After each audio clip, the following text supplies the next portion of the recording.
Palabra de Dios en mi ser, la voz del mundo y de la historia, la fe del hombre en su memoria,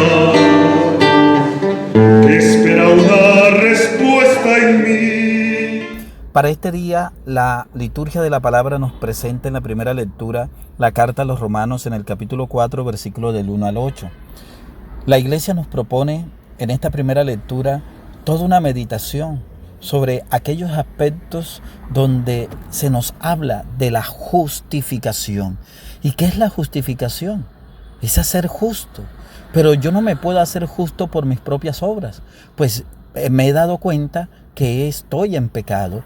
Eso es lo que Pablo quiere demostrar. Ya en los primeros capítulos habló de cómo los paganos han pecado a pesar de su inteligencia, a pesar de su filosofía. Al mirar la creación, en vez de adorar al Creador, adoraron a las criaturas. Son idólatras, han pecado.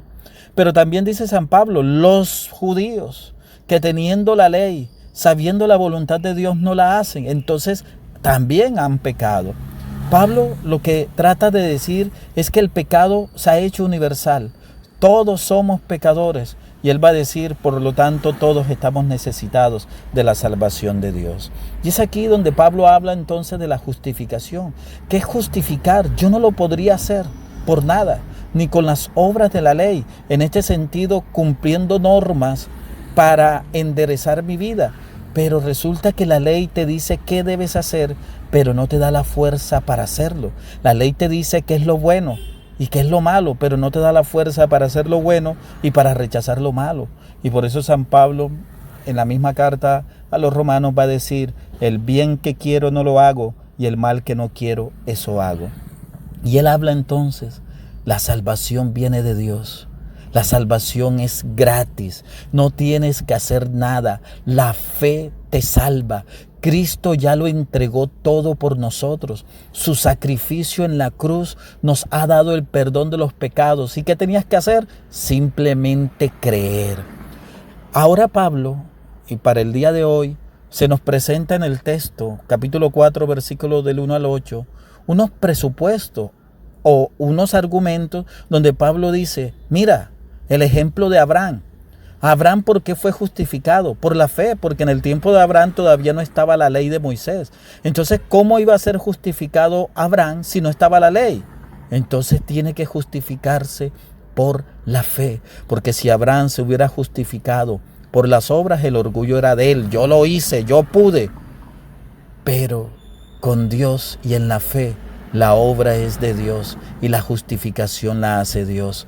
Entonces el ejemplo de Abraham es para recordarnos que en ese tiempo que no había la ley de Moisés, Abraham fue justificado porque le creyó a Dios. Queridos hermanos, así está el perdón de nuestros pecados.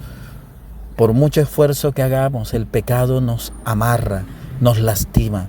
Y es colocando la fe en el Señor, colocando la fe en su palabra, en que Él nos da la justificación, nos hace justo.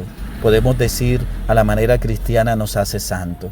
Terminemos esta meditación con el salmo que nos propone la liturgia en el día de hoy, el Salmo 31. Dichoso el que está absuelto de su culpa, a quien le han sepultado su pecado. Dichoso el hombre a quien el Señor no le apunta el delito. Había pecado, lo reconocí, no te encubrí mi delito. Propuse, confesaré al Señor mi culpa, y tú perdonaste mi culpa y mi pecado. Alégrense justo y gocen con el Señor, aclámenlo los de corazón sincero. Te aclamamos, Señor, porque nos has dado tu gracia y el perdón a nuestros pecados. Hemos puesto nuestra confianza en ti y tú no nos defraudas. Nos has amado, me amas con intensidad. Y aunque mi pecado sea grande, más grande, Señor, es tu amor por mí. A ti el honor y a ti la gloria por los siglos de los siglos.